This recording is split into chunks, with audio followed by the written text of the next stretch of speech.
Welcome everybody to the Remo show. I'm your host Remo, and I got a lot of things on the docket to talk about today. It's been a wild couple weeks here in the world. So I think I want to start today's show talking about rich people problems for a second because it seems like the rich people have more problems than us nowadays. So here we go. Let's get into this. Rich people problems.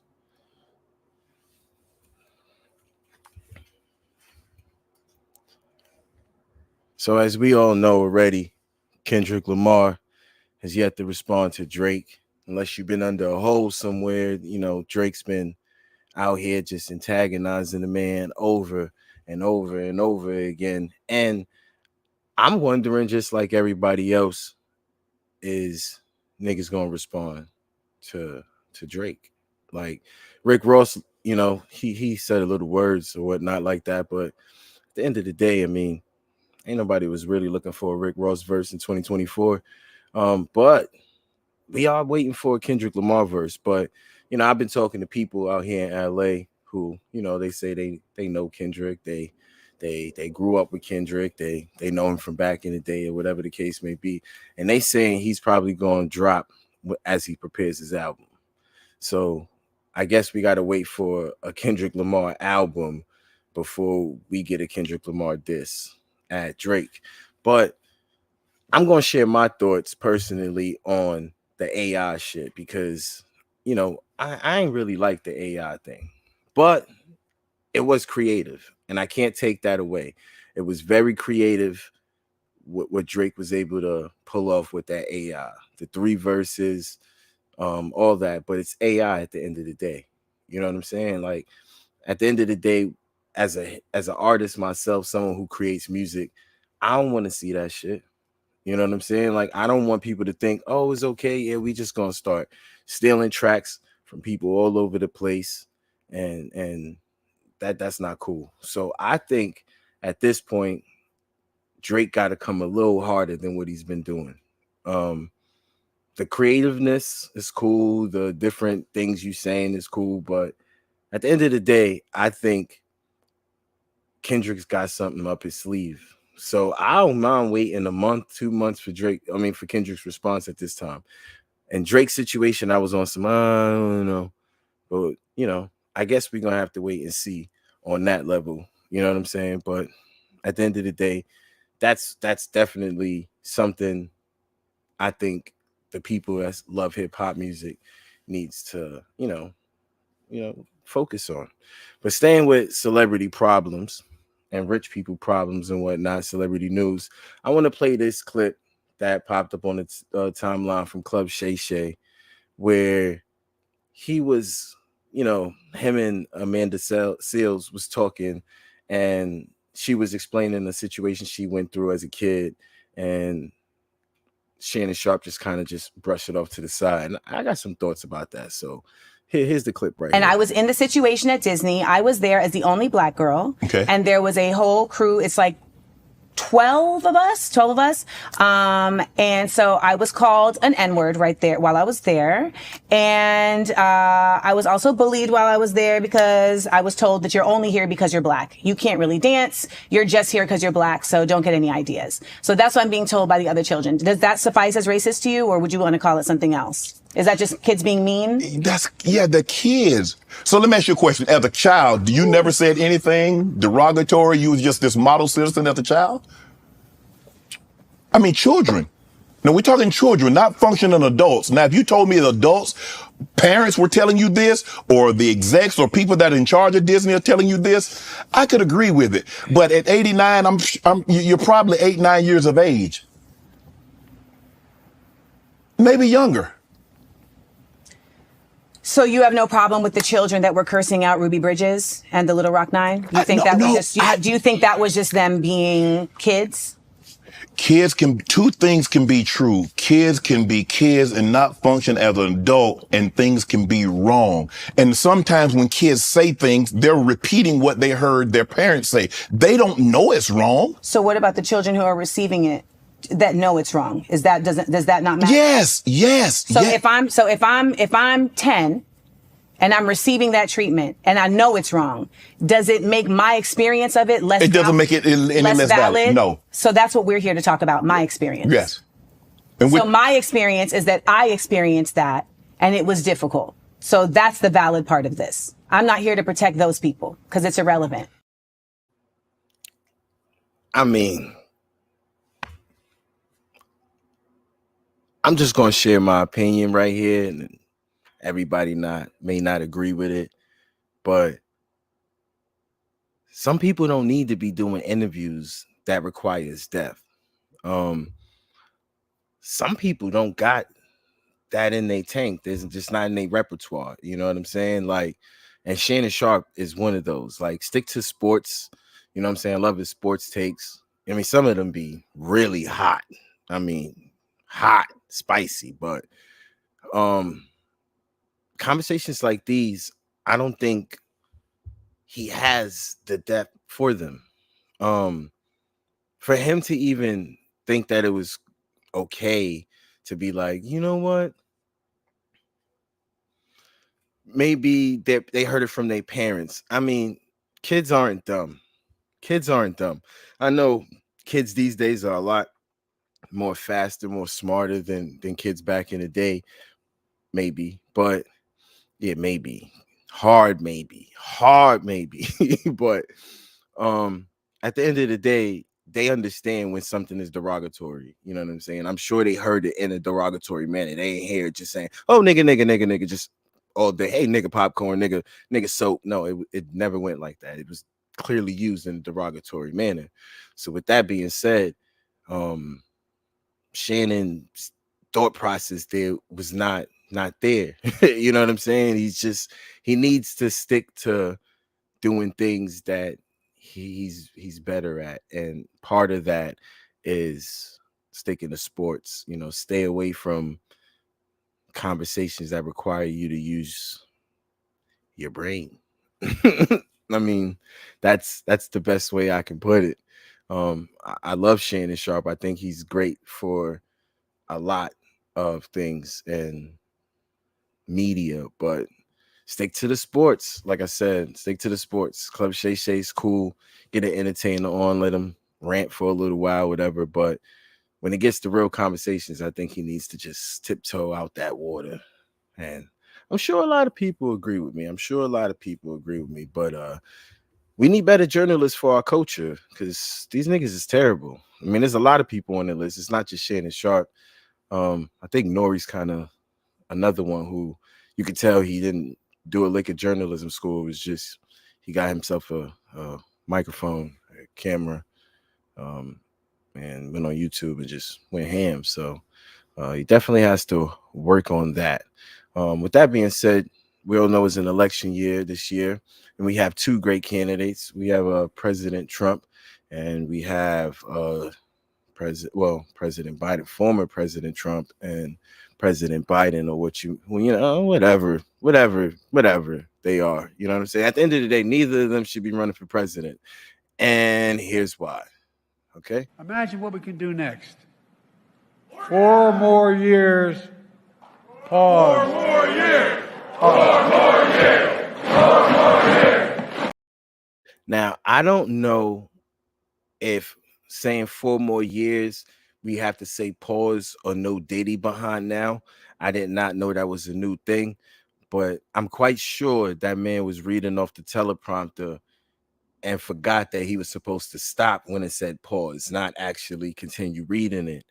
And if that man is the man that we have to have for president, because the other man is terrible, I don't know what to do, especially after seeing this guy.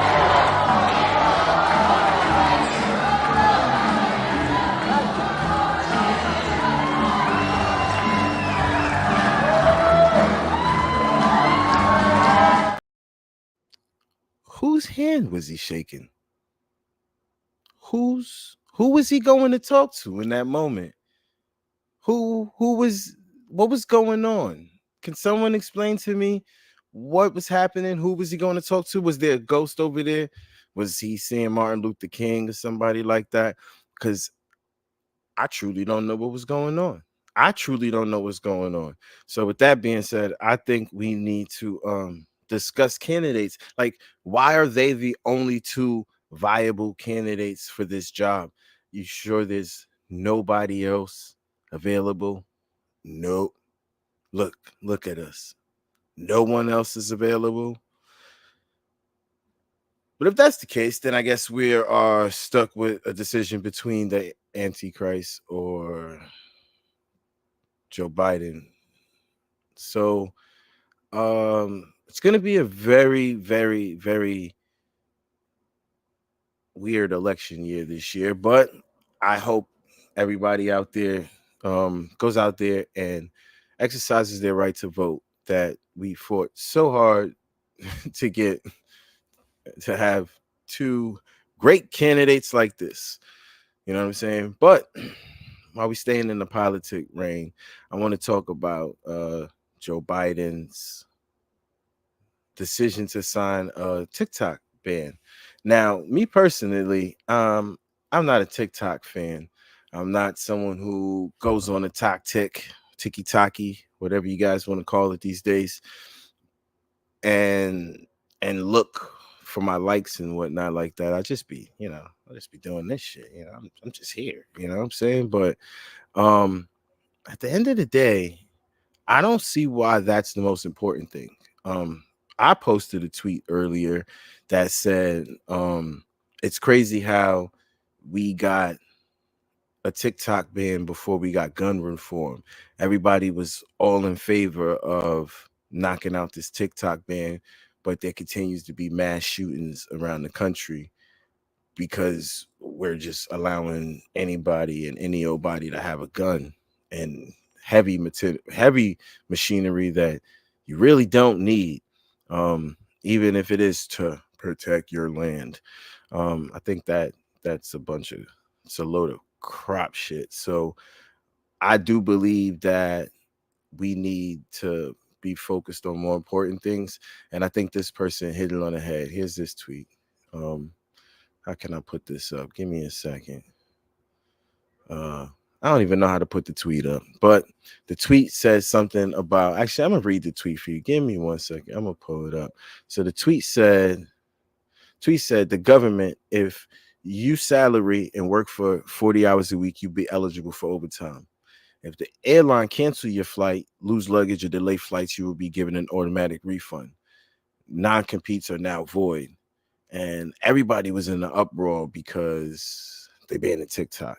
That was a tweet from Philly the Boss. And there was another tweet from Flyout Chase that said, if TikTok was a threat to national security, why does the president, the vice president, and members of Congress have a TikTok account? This will be asked in court. I don't think it's actually going to be asked in court. I think it should be absolutely asked in court, but I don't think it will be asked in court. So with that being said, like I said, I'm sorry for everybody in the next 9 months who's a TikTok fan. You're going to no longer be able to dance your way into fame. You're no longer going to be able to find crazy conspiracy theories.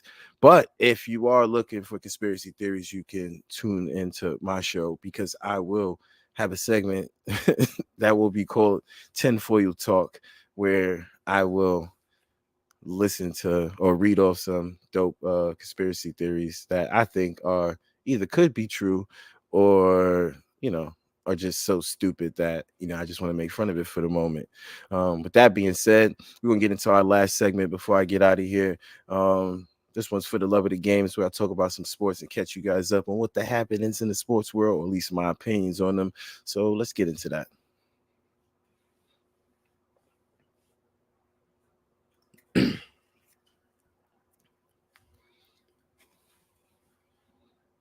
All right.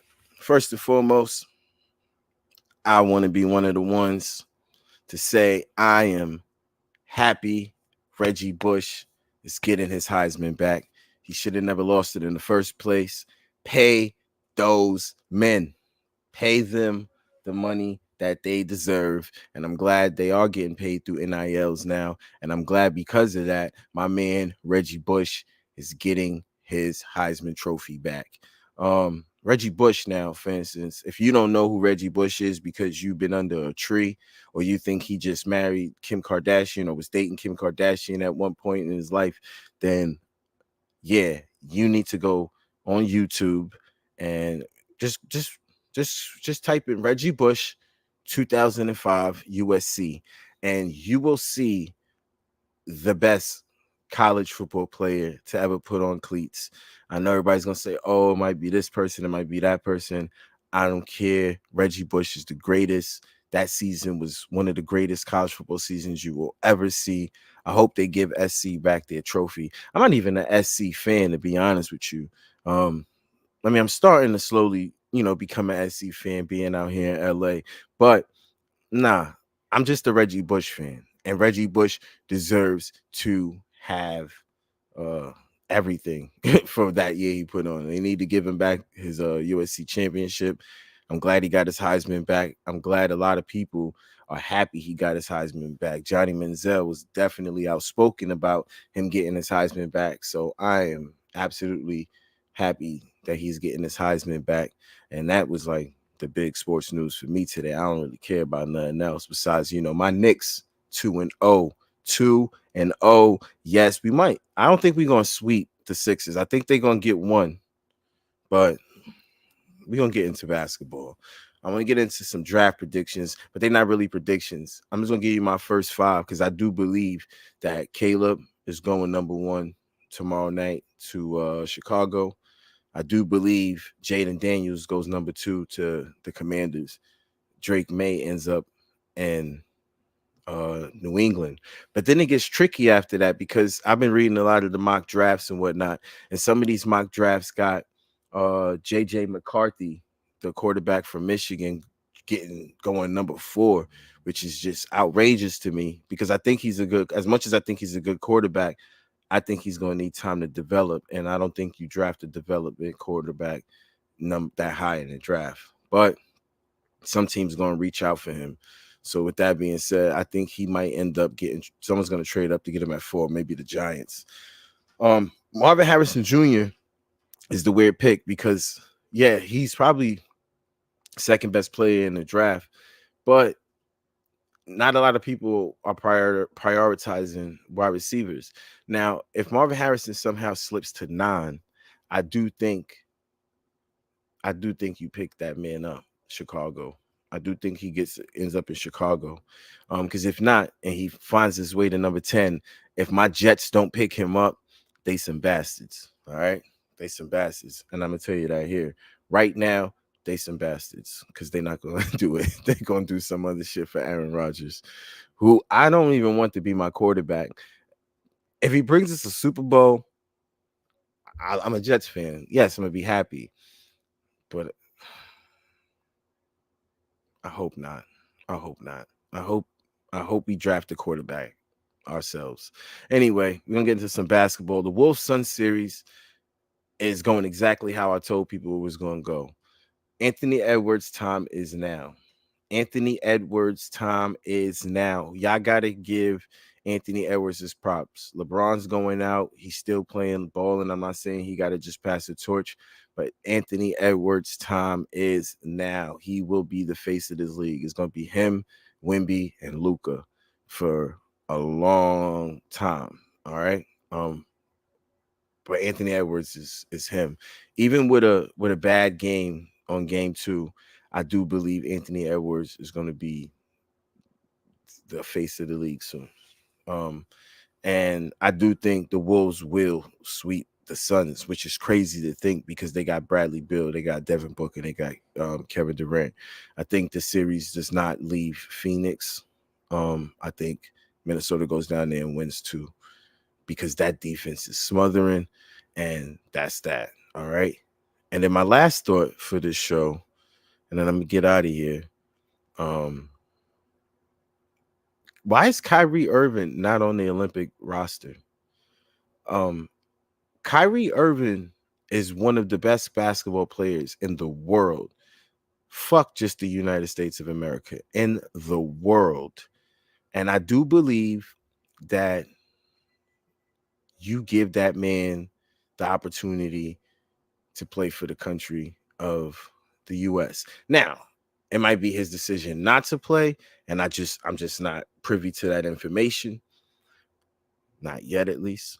But I do believe Kyrie Irving should be on the US Olympic team over Kawhi Leonard too.